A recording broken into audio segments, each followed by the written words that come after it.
जब जल तरल से गैसीय चरण में रूपांतरित होगा तब निम्नलिखित में से कौन सा एक बदलाव होगा? ए कणों की दूरी में बदलाव, बी कणों के रंग में बदलाव, सी कणों के आकार में बदलाव, डी कणों की संरचना में बदलाव।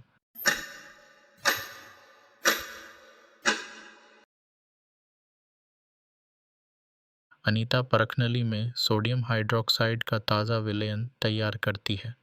वह उसमें एल्यूमीनियम की पन्नी का एक छोटा सा टुकड़ा डालती है और माचिस की जलती हुई तीली परखनली के मुंह के पास लाती है। वह पॉप की आवाज़ सुनती है। पॉप की आवाज़ डैश की उपस्थिति की ओर संकेत करती है। ए हाइड्रोजन गैस, बी जल gas, C aluminium gas, D on oxygen gas.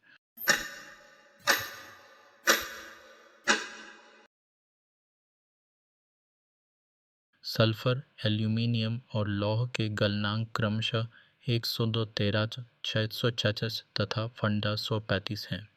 निम्नलिखित में से कौन सा एक सही है? ए Fe200 और डिग्री ताप पर ठोस है। बी Al तथा Fe200 डिग्री ताप पर ठोस हैं। CFeS तथा L 200 डिग्री ताप पर ठोस हैं। DS 200 डिग्री ताप पर ठोस है।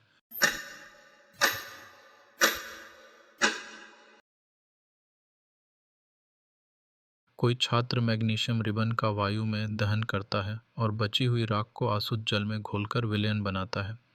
इस विलयन की एक बूंद क्रमशः पहले नीले लिटमस और फिर लाल लिटमस पर डालने पर वह यह प्रेक्षण करेगा कि ए नीला लिटमस लाल हो जाता है जबकि लाल लिटमस लाल ही रहता है, बी नीला लिटमस लाल हो जाता है जबकि लाल लिटमस नीला हो जाता है, सी नीला लिटमस रंगहीन हो जाता है जबकि लाल लिटमस लाल ही रहता है, डी नीला लिटमस नीला ही रहता है जबकि लाल लिटमस नीला हो जाता है।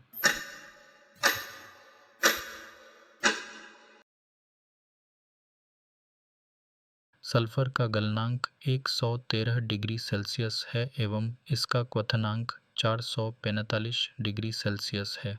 निम्न में से कौन सा कथन असत्य है?